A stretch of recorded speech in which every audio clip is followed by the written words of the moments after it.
everyone, it's Sharana from Pay or Wait, and today I'm going to be reviewing Lovecraft Country, Season 1, Episode 10, Full Circle. We have made it to the season finale of Lovecraft Country Season 1, and it has been one heck of a ride. And I really wanted to take the time before I get into tonight's recap and review to thank everyone for tuning in with me every week to discuss the recaps and also to tuning in with us for the Lovecraft Country Live After Show.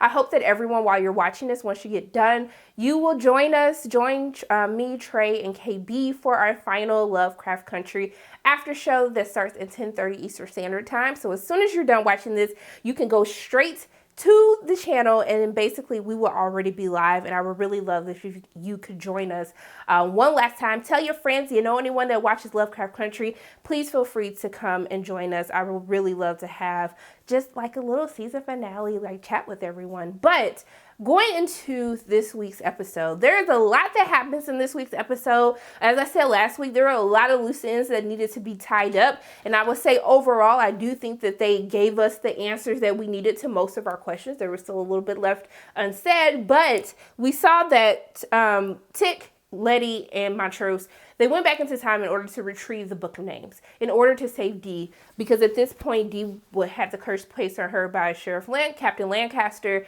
and Christina reversed the spell, but she only had 24 hours before she ended back into one of the little evil demon twins.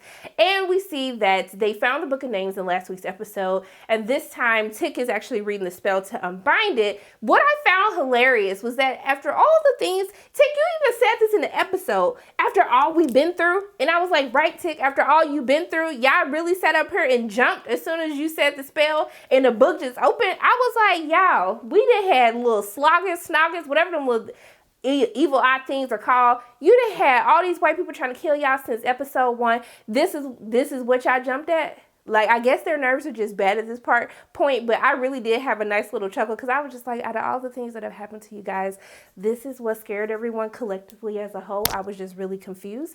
But as soon as the book opens, Montrose sees the symbol, which is the symbol that was Tick's birthmark, as he says. The symbol we also saw in Cousin Ethel. And then we see that both Letty and Tick pass out. And I was just like, you guys, like, I'm all for, you probably been through a lot, and I'm surprised no one's passed out until episode 10.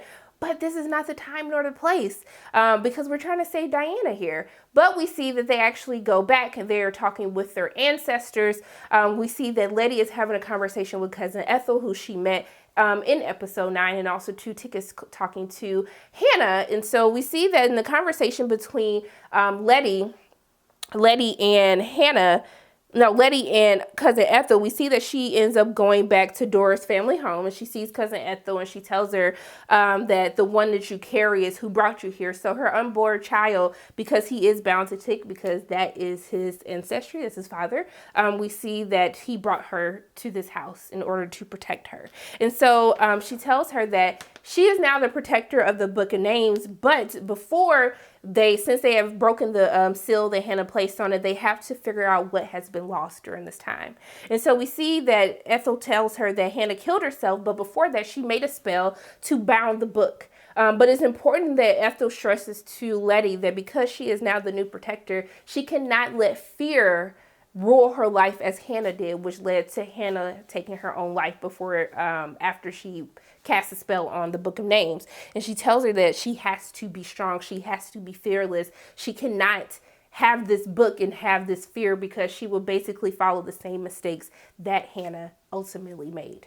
But even though we are doing this, we see that Tick is having a conversation with Hannah where she tells him that she was so scared even after she ran away after the fire that consumed Titus, that she used his magic to place the birthmark, which is the symbol, to basically hide her family bloodline from anyone who knows magic from being able to find them. Because we find out that Titus was actually trying to sacrifice their child that they had together, and she wanted to protect them from ever being able to come after her child and also to their children and so forth and so forth. But she said that she was so afraid of the magic that she didn't feel as though that the magic was hers until she really faced that fear and really built this place for the ancestors in order to protect them, but to also show them that this magic is something that makes them powerful. And so she basically tells Atticus that he's not only going to save his family, but he is going to save everyone, which we did not really understand what that meant until the end of the episode. But I was just like, you know what, Tick, look at you, all that crying, you done sat up here and say all the black people in the world are protecting them from the evil white people. I was like, look at you, Tick, doing something finally. You know what, Tick might not have had a job the entire season of Lovecraft Country, but you know why? Because his job was to save all the black people in the world, okay? So y'all owe him some respect. I will give my apologies as well, because I definitely talked about you not having a job, but look at you now, okay? Saving all the black people in the world. We love to see it. But we see that Tick actually ends up seeing his mother. So after he has this conversation with Hannah, he ends up in their old house, the apartment, Montrose's apartment. He thinks that he's going to see his father, but actually he ends up seeing his mother. And I was so upset by this scene between him and his mom, because what was meant to be a truly emotional scene, the fact that because Tick really loved his mother, you know, that was the source of love that he had. You know, he had a very troubled relationship with his father, with the verbal abuse, the physical abuse with him and his father, that seeing his mother, he truly missed her. And because you guys have used all of this time through these 10 weeks of Lovecraft Country to make fun of Tick and him crying, I couldn't even take the scene seriously, because all I could think about was the memes of Tick crying, that it ruined this heartfelt moment between Tick and his mother Dora. So I really blame you guys. Like, y'all going to hell for that, because I laughed every time Tick cried this episode. I literally laughed, and there was a lot of crying, a lot of emotions happening, and I just want to say I don't like any of you guys, all right? So we see that they end up having a conversation, and he tells his mom that he doesn't want to die.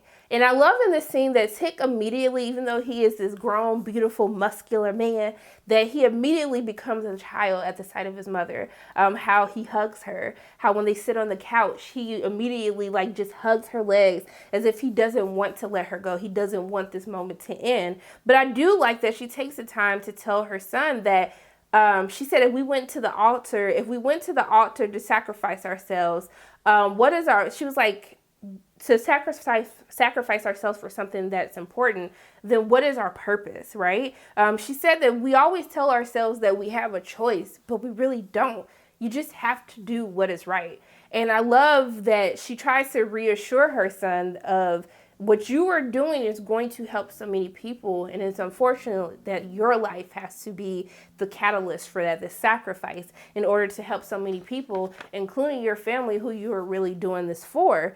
And so I like that she tells her that, you know, she felt consumed with the love that she had for both Montrose and George, and that, he has taken the best parts of them. She says that he has the fierceness in his heart, like his father Montrose, but also too his integrity, like his uncle, well, really Uncle Daddy, you know, his daddy, his real daddy, George. So we see that they end up basically going to help D. Okay, so they basically come together, and I like that she says, like, you know, this isn't the end. Like, this is the beginning. This is a new chapter. And we see that Ethel is helping Letty learn some of the language for the spells, and also to the binding spell that they were going to use to try to take down evil Christina. But they get together, and I love the look that I love how Tick gives his mother a hug again, because he knows that this is probably the last time he's going to be able to touch his mother.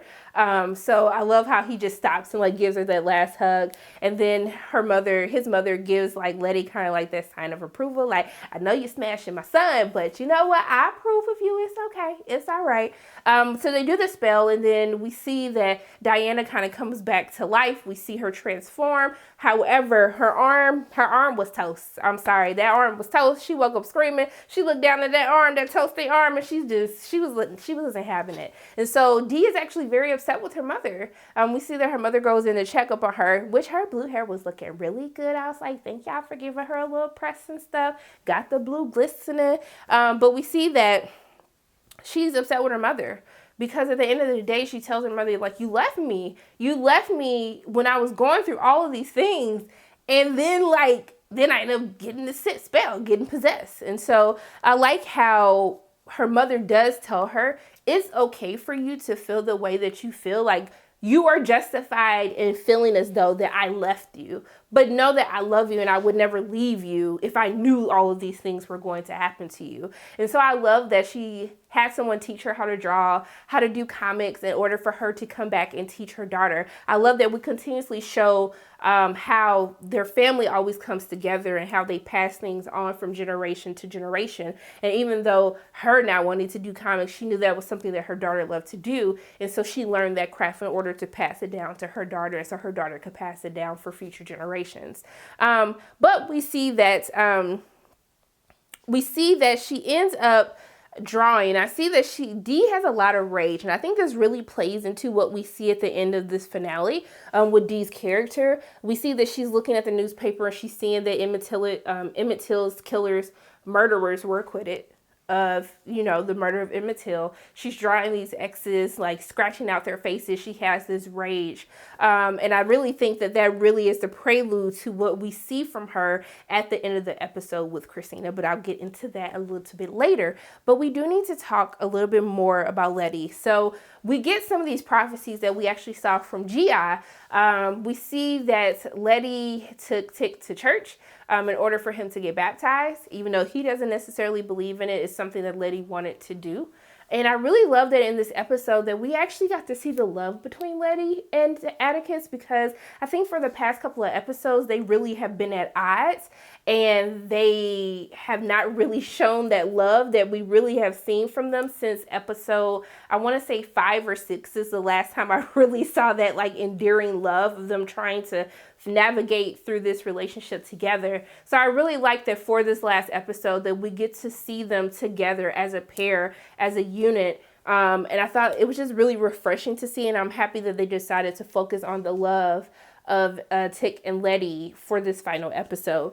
But we see that he ends up getting baptized, and we see that she ends up going to her mom's grave, right? And so she goes to her mom's grave and she sees Ruby, who I thought Ruby was kind of Christina for a moment because she had the book of names, and I was like, watch this be Christina, and then Christina steal the book, and then she has the book of names because after they didn't want to give it to her, but I'll get into that a little bit later. But they have this conversation, and I felt that Ruby was very real because Letty is giving this speech in regards to like family and how we need to be a unit. We need to be one. And I understand that I wasn't there for you guys. And she tells her how, oh, I was in jail. That's why I wasn't able to attend our mother's funeral. But I don't know if I necessarily would have been able to go. And Ruby always tells her, like, you only want to be my family. You only want to be my sister when you need something. And so, like, even though you're telling me all this stuff, what you guys' plan is, I don't care. Like, you have never done anything for me. You guys have really kept me out of the loop this entire time. So I really appreciated Ruby for being real with her. But I was still like, Ruby, though, that's your blood. Like, please help them out because they're trying to kill it. Like, why you want your sister to be a single mother? I don't understand this. But we have to talk about when they come together in the office. They're at the shop. It's clearly a mess after everything that happened with Dee. And we see that Christina ends up coming in, and we see that she basically says like, hey, I heard that you have the book of names and I need you to give that to me. And then I promise I won't kill you. And I was like, Tick, if you give her this book, I'm about to come through the screen and I'm really about to fight you myself if you do this. But they finally said, maybe we should stop trusting Christina. Maybe we should stop giving Christina everything that she asked for. And he told her no. And then she was like, this is not a generational hate, you guys. I said, ma'am, did you forget your family racist as hell? Like racist?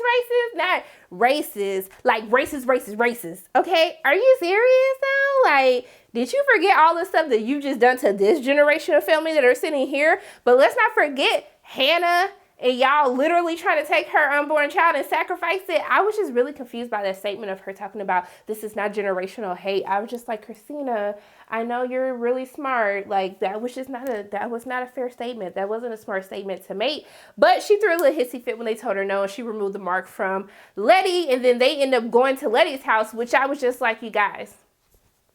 So if you know that Christina is a baddie, she's a villain, she's tried to kill you guys like multiple times at this point. You know she's going to kill Atticus.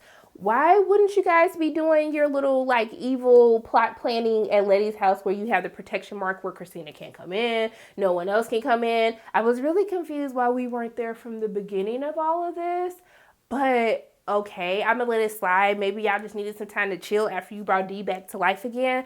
But I was just really confused by some of the choices that were made throughout the course of this episode. But I guess we do need to have a conversation about what their plan is. So their plan was, there was two parts to this plan.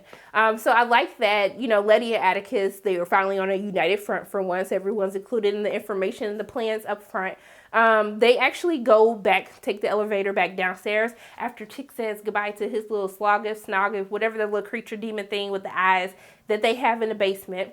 And essentially they siphon Titus to come back.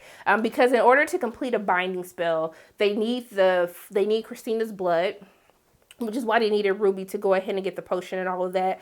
And then they need Titus's, a piece of Titus, which I found interesting because it's really a callback to episode 2 when we saw Fitz, aka Christina Daddy. I forgot his real name. I think it's Samuel Braithwaite, but we gonna call him Fitz because that's how we know him as Fitz. But I thought it was very interesting because when he took out a piece of his liver and gave it to them, that's how everyone was binded to him. And when the spell fell, that's why everyone died all at one time, because they were binded to the outcome of Fitz. Just a little side note. I was like, look at y'all actually explain the stuff to us without having to explain stuff to us. I was like, look at us, go us. Also, too, Morton Salt. How much money y'all think they made after this?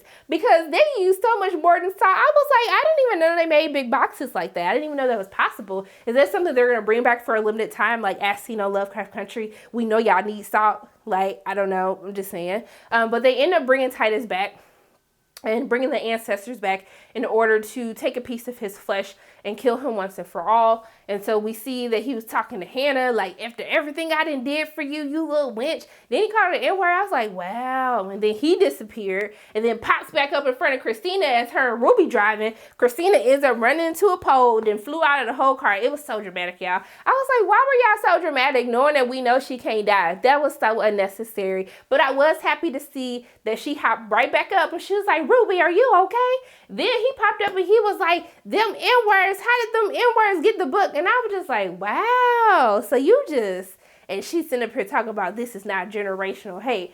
I was like, you a dang old lie. So we see that they end up completing the first part of it. And it was so hard to watch Tick tell his mother, you know, he couldn't even finish the spell to get his mother to disappear again. Letty actually had to do it for him. I was just like, man, he is really going through it. Not only did this man got to die by the end of the episode, but he done had to tell his mama by 2 different occasions. I just really felt for him. It was just a lot of emotions that were happening. But I did like how they played that Ready song when him and Letty were going down into the basement. They were just about business. I was like, yes, look at this. Black healthy love, because they weren't healthy the last couple of episodes. But we're back together. See what happens when we're together, when we communicate with each other, when we don't hide secrets from one another. Do you see how unstoppable they were? I just wanted to give them a nod to that. But what really upset me throughout the course of this week's episode was the fact that Atticus had the audacity to get on the phone and call the Drake Hotel and ask for G.I. talking about, can you meet me? And then he popped up like, I just want to thank you for meeting me. I said, you know what? If I was G.I., I would have had the tails coming out right then and there, because the way that he talked to you, he's like, I'm sorry. Then she talked about how her mom passed and that's why she came. And he was like, that's grieving. And you know what? We're family. I was like, family?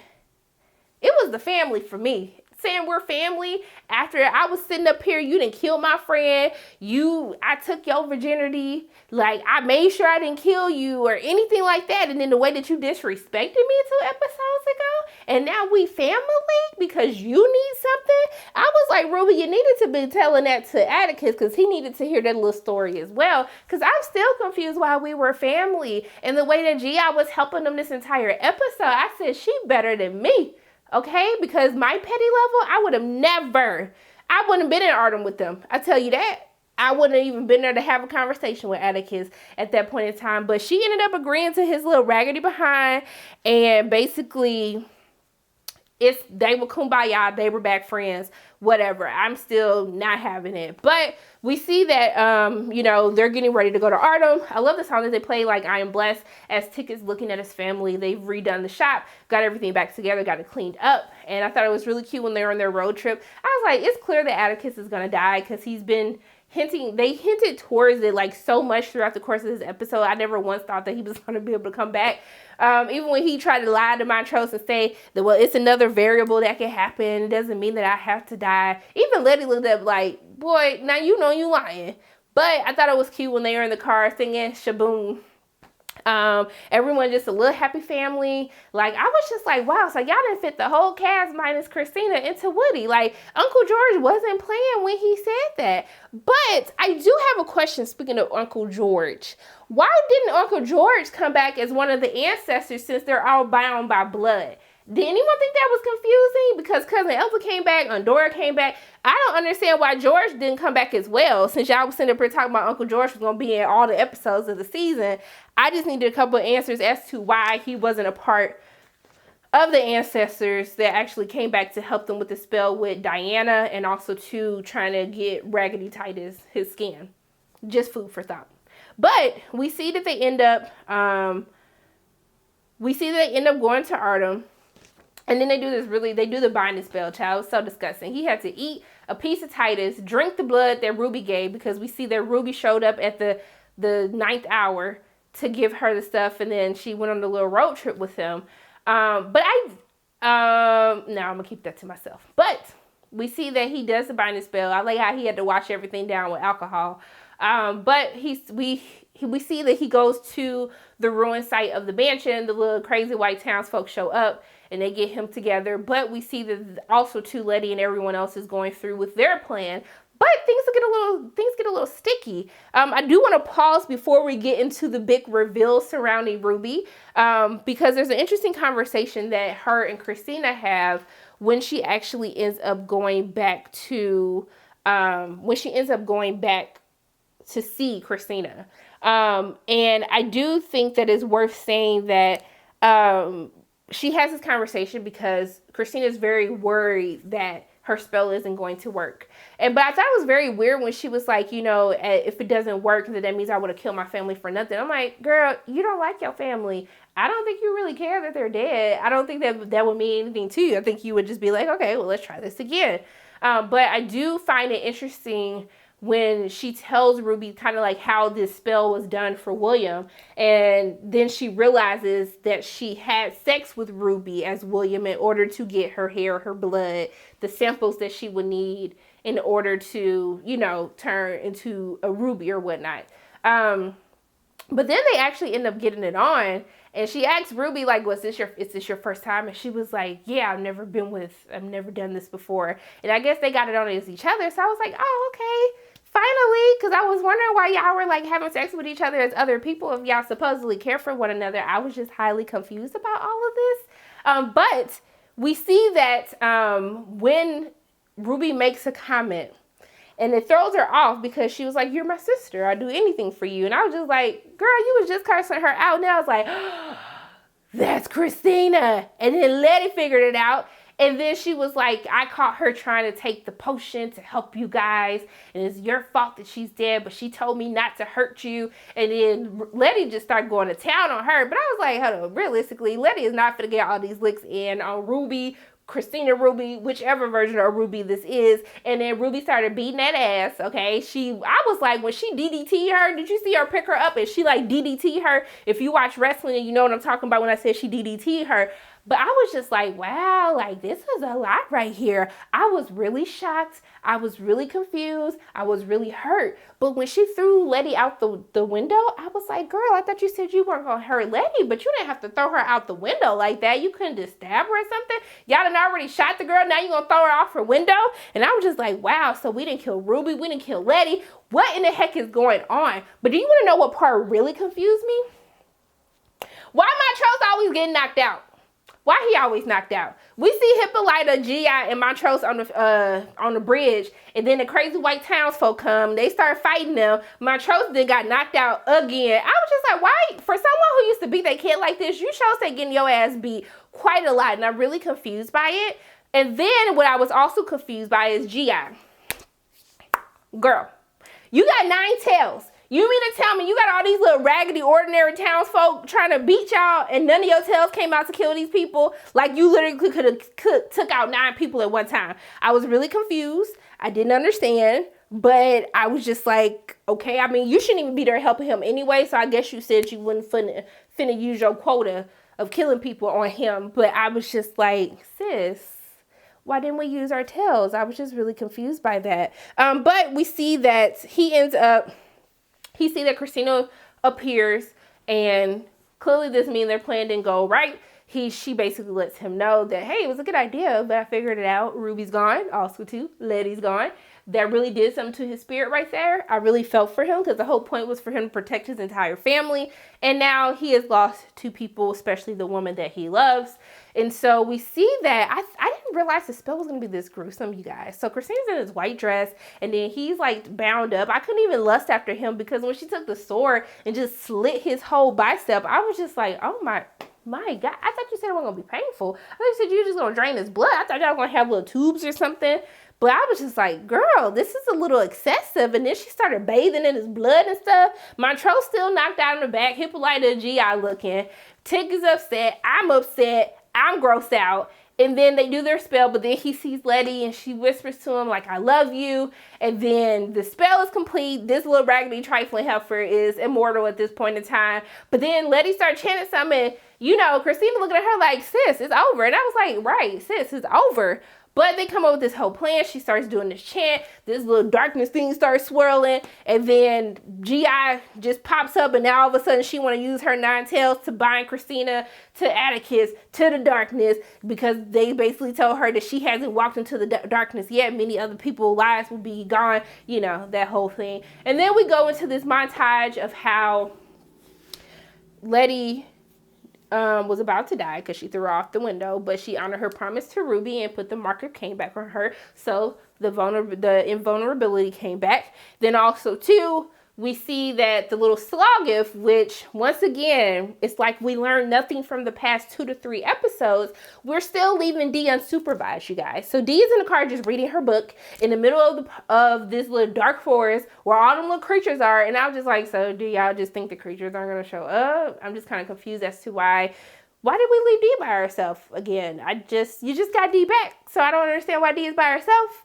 And then the Slogger came, but we see through the whole thing as everyone's lives are flashing before them that Tick actually introduced the little Slogger, Snogger, little demon eye thing to Dee and made him familiar with her. And so that's how she ended up being protected from her raggedy, non-supervising adult family members. And then we also see the whole thing with Ruby, how she put her in a coma in order to become Ruby. All this backstory to really fill in the holes as to some of the questions that we had, like why is Letty alive? How did she wake up? I'm glad to see her run one last time before the finale was over. But they end up doing the spell, and the spell was actually to stop all white people in the world from being able to do magic. And now guess what?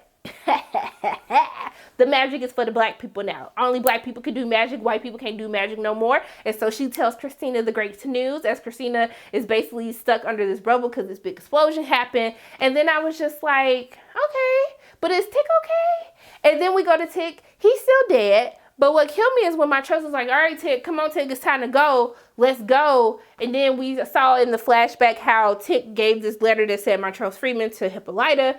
And we saw it be read out loud. And I love that Tick told him that, you know, I want happiness for you. You deserve happiness, but I want you to help raise my child, raise my son. And I want you to break all of those curses. You have a second chance at being a father, and I want you to do it right this time.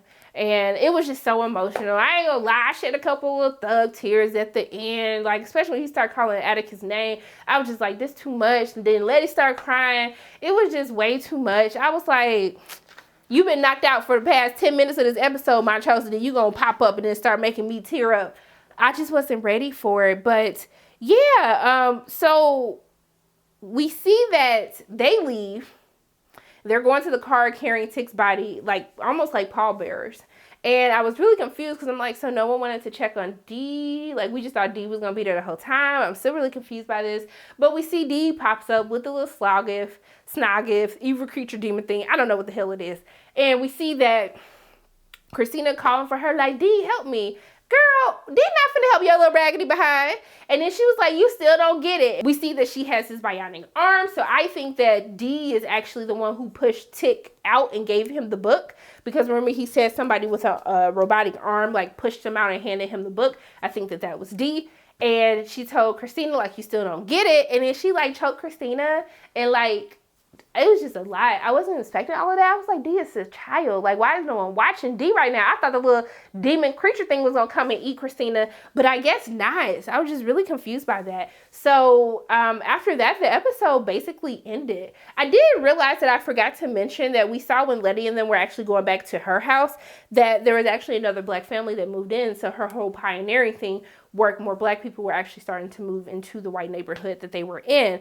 But overall, for me, I did enjoy the season finale. I thought that they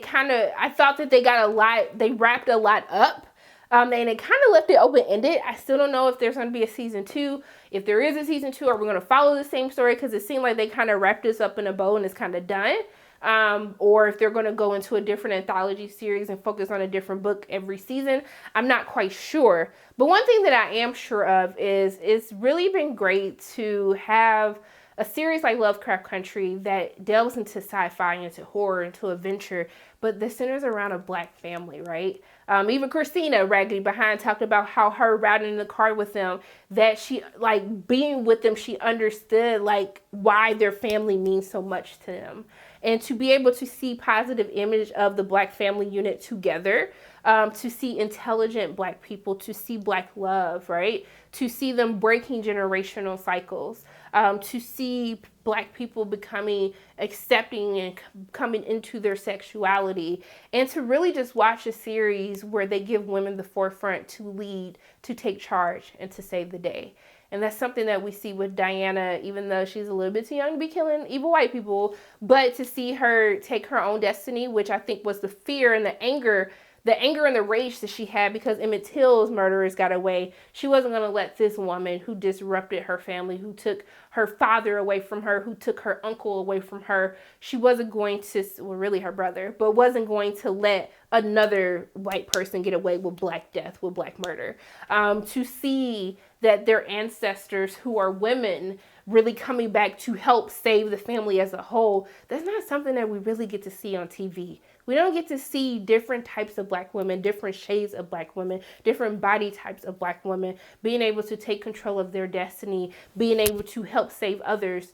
We don't get to see that on television. And I think that what Misha Green has done is really fantastic, even though, you know, to be able to teach Black history, I've learned so much. Who said that watching TV wasn't educational? I've learned so much from watching the show, learning more about my culture, learning more about our history, and just how they've just beautifully and eloquently woven all of these layers of Black history into this show that delves into so many different genres.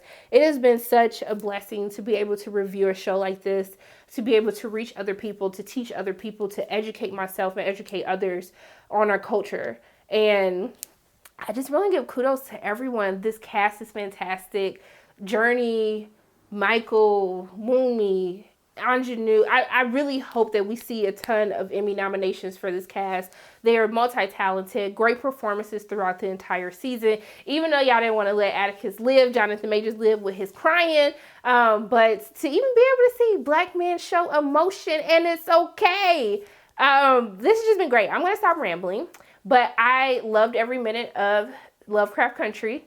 and I hope they renew it, or I hope we do an anthology series. But I just want to give kudos to the entire cast and crew, everyone involved with keeping us entertained for the past 10 weeks in this pandemic. It has been such a pleasure, and thank you guys always for always watching my recaps, for joining all of the live after shows.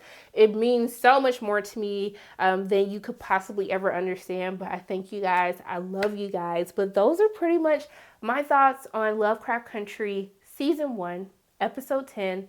Full circle. We have come full circle with the Freeman family, okay? And yeah, those are my thoughts on the episode. As always, my name is Sharana from Pay Your Weight. If you like what you saw today, make sure you hit the like button, hit subscribe, share this video with your friends, and make sure you hit the notification bell. And I love you guys 3000. And until I see you again.